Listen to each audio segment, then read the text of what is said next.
concept was to make a catamaran with a skimmer separator in between it and make one that would in fact plane.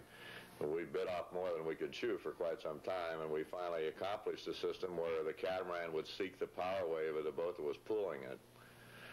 As you can see, the model works pretty successfully here. So we took the next jump and we built 2 times the size of this model, an aluminum hull system like you see here.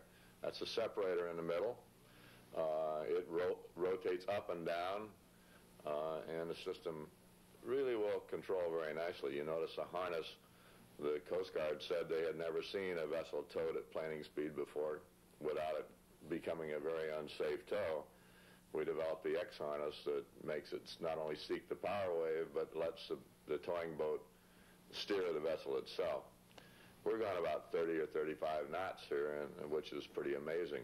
Again, the idea is to get to the spill. So here's a point where the natural seep is that everybody has a little difficulty picking up. We deployed, first time, as you see here, for the API, for Clean Seas Incorporated, for the news media, Tom Brokaw. We'd never had this stuff in the water before, and it's hard to believe, but here we are going past the service boat, and you see the TV cameras. From the time we hit the water till the time we were collecting oil was 8 minutes. You can see the booms load from a high-pressure bottle. The harness is already on the booms. The booms are fitted with a bow. This was our tank that we pumped into, a flexible towing tank, and here we are moving down a windrow collecting oil. Bear in mind, this is 1970. What you see here is an oil spill device that's moving at approximately 5 knots, moving down a windrow of severely weathered oil and collecting 100% of it. You also see a typical Pacific roll from the swells that are going under us. After that demonstration, we were called to Richmond Refinery in January 18, 1971, because apparently some of the people who were on board thought our equipment worked and ought to be utilized. 2 tankers had collided in the opening to San Francisco Bay, both of them Chevron tankers. This is one of them that you see the straw all over the deck. She almost got cut in half by another tanker in the fog when they lost their way at the opening. This is a tanker that hit her. They were both carrying bunker C, and bunker C, as you know, is one of the worst substances to work with in the water that you can get. To make it worse, the night before we got there, helicopters had been dispersing baled hay and straw into the slick. And we picked up, in fact, 2 bales that didn't have the wires cut. So our only reaction to this was to revert to what we call a semi-manual mode. We took the pumps out, we took everything else out, we ran a hose over from a vacuum truck to get the loose oil, and we pitchforked the rest of it. I don't think they make a pump unless it's a garbage disposal that'll handle this kind of a problem. So we worked for many days, 5 days to be exact. The further we covered the bay, the more we were able to get rid of the straw and to be able to do some real collecting. I think it's interesting to watch some of these pictures without too much commentary. You can see the way oil occurs in the water. And this is shortly after the spill, like day 3, when it all blows into windrows. The chocolate mousse that you see here looks more like outfall from a sewer to me. Chocolate mousse is too nice a name. This is oil covered with bacteria that's starting to biodegrade. And when it goes into the separator, the water washes the bacteria off of it, and it turns right back to black again.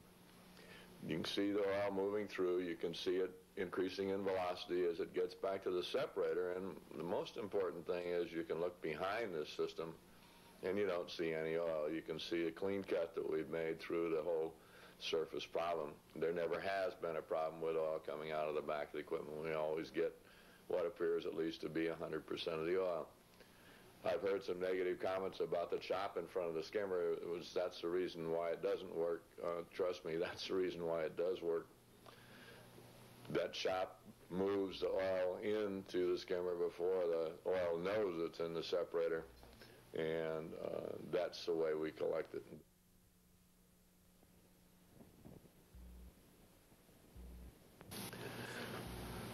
Again, pictures of various conditions. In San Francisco Bay, there's a tremendous amount of floating flotsam and jetsam. I guess that's the old word for trash. And you pick that up with oil, or you don't pick up the oil. So we would go to tide rips or any place else we could find. A high percentage, I believe it's somewhere around 80% of San Francisco Bay is less than 6 foot deep. So we couldn't operate with our tugboat and our major barge. So we cut loose and put 2 outboards on the system and towed it in to pick up the oil that was existing in closer to the shore in the shallows. It's a very interesting picture. This is one of the tankers that was injured is being moved to dry dock about 3 or 4 miles away from Chevron's dock facility. And we were going alongside of it collecting oil as it spilled out. This is the spill commander's vessel that you see on the left. They're out observing our activity. We were asked to move shortly after that to Lake Maracaibo in Venezuela, and we flew down first and flew over the lake and looked at some of it. You notice here that this lake has a 3 foot per second flow rate, current rate, in the lake, which everybody thought would just be a flat lake and not have any current. Here you can see the oil spill that we saw from the air moving away at 0.3 feet per second. Remember, 0.3 feet per second will cause underflow on a boom.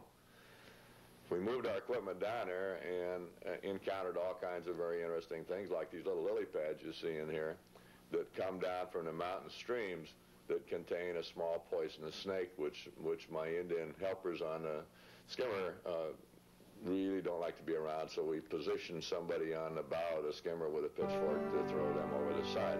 Look behind us so you can see there's no oil on the top of the water, just old lily pads with poisonous snakes. This is a oil spill that the oil industry arranged for us.